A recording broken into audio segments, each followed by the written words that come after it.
بسم اللہ الرحمن الرحیم۔ السلام علیکم ڈیئر اسٹوڈنٹس، امید کرتا ہوں کہ آپ لوگ سبھی بخیر وفیت ہوں گے۔ تو آج کی اس ویڈیو کے اندر ہم لوگ 10th اردو کے سبق نمبر 1 حمد اس سبق کی مشق مکمل کریں گے۔ تو جو بچے چینل پہ نئے ہیں وہ لازمی طور پہ چینل کو سبسکرائب کر لیں تاکہ مزید اس طرح کی ایجوکیشنل ویڈیوز بآسانی آپ لوگوں تک پہنچ سکیں۔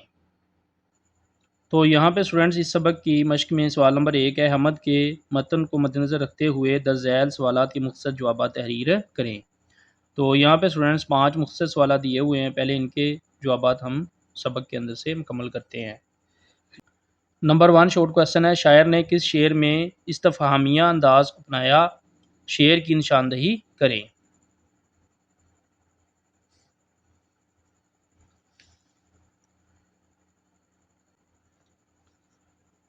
تو یہاں پہ اسٹوڈنٹس حمد کے پہلے شعر کے اندر شاعر نے استفہامیہ انداز شعر نمبر 1 میں اپنایا۔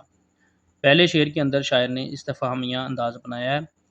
دوسرا، کون ہے جہاں تو ہے، کون جانے تجھے کہا تو ہے۔ تو یہاں سے لے کے یہاں تک یہ والا شعر آپ لوگوں نے کرنا ہے جس میں شاعر نے استفہامیہ انداز اپنایا، اور اس کے ساتھ اگر آپ لکھنا چاہیں تو یہ تھوڑا سا لکھ سکتے ہیں، یہاں سوالیہ انداز سے اللہ تعالیٰ کی وحدانیت اور انسان کی عاجزی بیان کی گئی ہے۔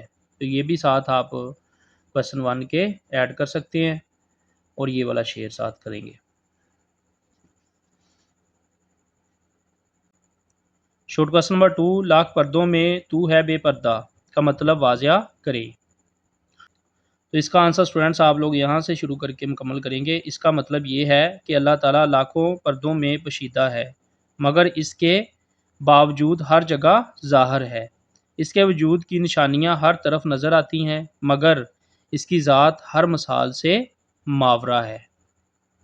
تو یہاں سے لے کے یہاں تک شارٹ کویسچن نمبر 2 کا آنسر آپ لوگ مکمل کریں گے۔ شارٹ کویسچن نمبر 3، حمد کے مطلع کے خیال کی کوئی اور مثال پیش کریں۔ تو اسٹوڈنٹس کسی بھی نظم یا حمد کا جو پہلا شعر ہوتا ہے نا، اس کو مطلع کہتے ہیں۔ تو اس کے لیے بھی اسٹوڈنٹس آپ لوگ یہی شعر کریں گے، دوسرا کون ہے جہاں تو ہے، کون جانے تجھے کہا تو ہے۔ تو یہ اس حمد کا مطلع ہے۔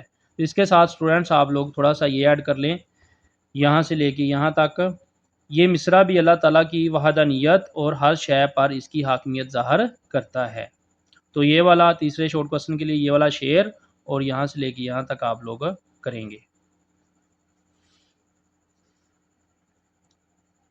شارٹ کویسچن نمبر 4، شاعر نے چھٹے شعر میں کس طرح اللہ تعالیٰ کی ذات و صفات کو باغ، چمن اور رنگ و بو سے جوڑا ہے؟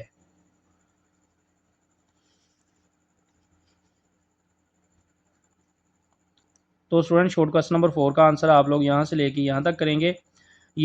یہاں چمن کا رنگ اور خوشبو اللہ تعالیٰ کی تخلیق اور قدرت کی نشانی کے طور پر پیش کی گئی ہے اور اصل باغباں اللہ تعالیٰ ہی ہے۔ تو یہاں سے لے کے یہاں تک شارٹ کویسچن 4 کا آنسر آپ لوگ مکمل کریں گے۔ شارٹ کویسچن نمبر 5، شاعر کا حمد کہنے کا انداز کتنا مؤثر ہے؟ تو اس کا آنسر اسٹوڈنٹس آپ یہاں سے ہی کریں گے، شاعر کا انداز سادہ، فصیح اور دلکش ہے۔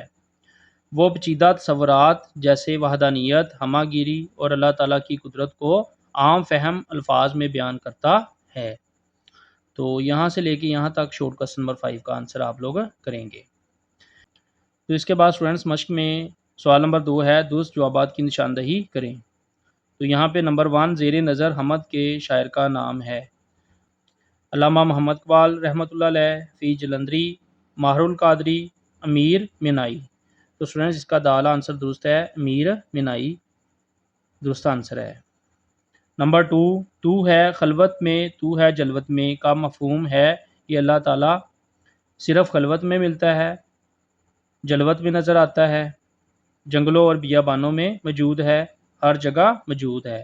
تو اس کا اسٹوڈنٹ دال آنسر درست ہے، ہر جگہ موجود ہے۔ نمبر 3، میزباں اور مہیماں دونوں الفاظ ہیں، مترادف، متضاد، متشابہ، متجانس۔ تو اسٹوڈنٹس اس کا بی آنسر درست ہے، متضاد۔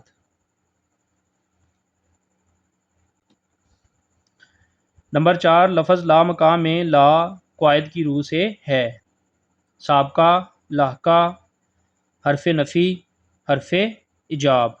تو اسٹوڈنٹس اس کا جیم آنسر درست ہے حرف نفی۔ نمبر 5، رنگ، چمن، بو اور باغباں کے الفاظ شاعری صنعت سے تعلق رکھتے ہیں۔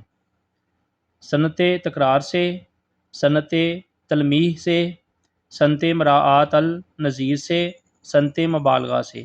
تو اسٹوڈنٹس اس کا جیم آنسر درست ہے صنعت مراعات النظیر سے۔